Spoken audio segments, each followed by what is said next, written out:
আজকে আমরা কথা বলবো বাংলাদেশের বডি বিল্ডিং নিয়ে। মানে সম্প্রতি একটা বেশ বড় আয়োজন হয়ে গেল বিডি মাসল শো। আমাদের হাতে এটার উপর একটা রিপোর্ট আছে, বেশ বিস্তারিত।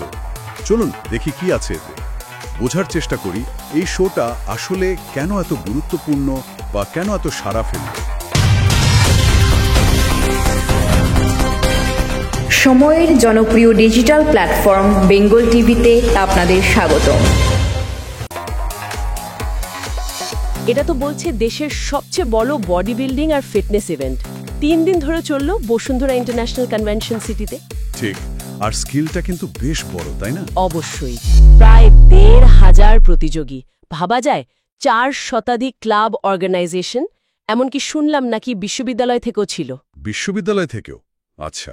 মানে দেশের ফিটনেস সিনারিওর জন্য এটা কিন্তু একটা বিরাট সংখ্যা। তা তো বটে।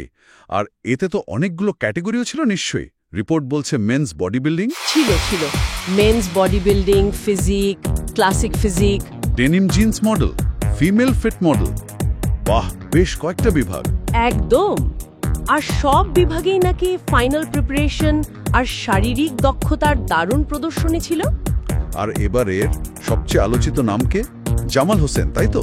হ্যাঁ, জামাল হোসেন ওভারঅল চ্যাম্পিয়ন। বলা হচ্ছে তার মানে ফিজিক্যাল অ্যাপিয়ারেন্স, পোজ দেওয়ার স্টাইল আর কনফিডেন্স, এগুলো নাকি বিচারকদের দারুণ লেগেছে। দারুণ। আর পুরস্কারের ব্যাপারটা, ওটাও তো বেশ বড়সড় শোনাচ্ছে। ও হ্যাঁ, সেরা বডি বিল্ডার হিসেবে জামাল হোসেন পেয়েছেন একটা brand new 1500 CC private car. Private car? বাহ। এটা কিন্তু একটা সিগন্যাল, মানে বোঝা যাচ্ছে এই সেক্টরটা এখন কমার্শিয়ালিও বেশ অ্যাট্রাকটিভ হয়ে উঠছে। বড় স্পন্সর আসছে। শুধু গাড়ি না, রিপোর্ট বলছে বিভিন্ন ক্যাটাগরিতে সব মিলিয়ে প্রায় 1 কোটি টাকার পুরস্কার ছিল। ঠিক, এর মধ্যে 20টা 150 সিসি মোটর বাইকও ছিল। 20টা মোটর বাইক?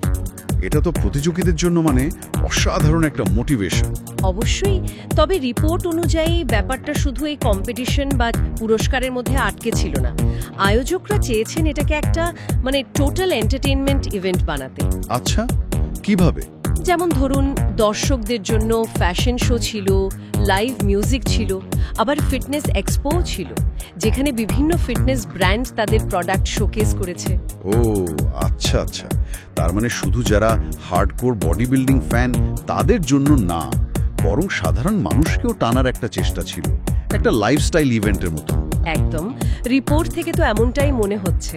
আর দেখুন, নদী বাংলা গ্রুপ, বসুন্ধরা গ্রুপের মতো বড় নামগুলো এর সাথে যুক্ত ছিল।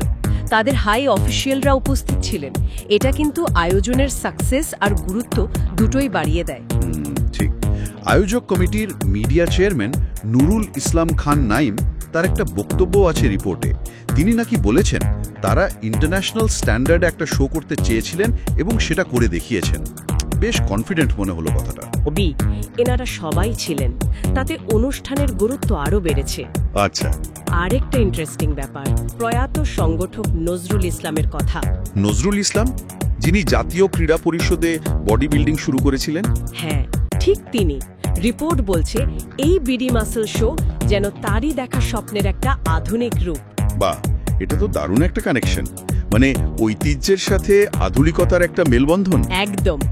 তো সব মিলিয়ে দেখলে এটা শুধু মাসল দেখানোর প্রতিযোগিতা ছিল না, এটা ছিল আত্মশক্তি, অধ্যাবসায় আর দেশপ্রেমের উদযাপন, একটা উৎসবের মতো। হ্যাঁ, যেখানে শরীর চর্চা, বিনোদন, ঐতিহ্য সবকিছুর একটা মিশ্রণ ছিল। আয়োজনটা নিঃসন্দেহে সফল, আর এর একটা লং টার্ম ইম্প্যাক্ট তো বাংলাদেশের ফিটনেস কালচারে পড়ারই কথা। অবশ্যই, লোকাল লেভেলে ফিটনেসকে আরো পপুলার করতে এটা একটা বড় স্টেপ হতে পারে। এটা আত্মশক্তি, অধ্যবসায় আর দেশপ্রেমের জয়গান। আচ্ছা, ফিটনেসের জগৎ থেকে বেরিয়ে যদি একটু ভাবি, মানে কোনো একটা নির্দিষ্ট বিষয়কে কেন্দ্র করে এত বড়, এত জাঁকজমকপূর্ণ একটা আয়োজন, যেখানে কম্পিটিশনের পাশাপাশি সাধারণ মানুষের পার্টিসিপেশনও থাকছে, দেশের অন্য আর কোন কোন সেক্টরে এই ধরনের ইনিশিয়েটিভ পজিটিভ চেঞ্জ আনতে পারে, এটা কিন্তু একটা ভাবনার বিষয়।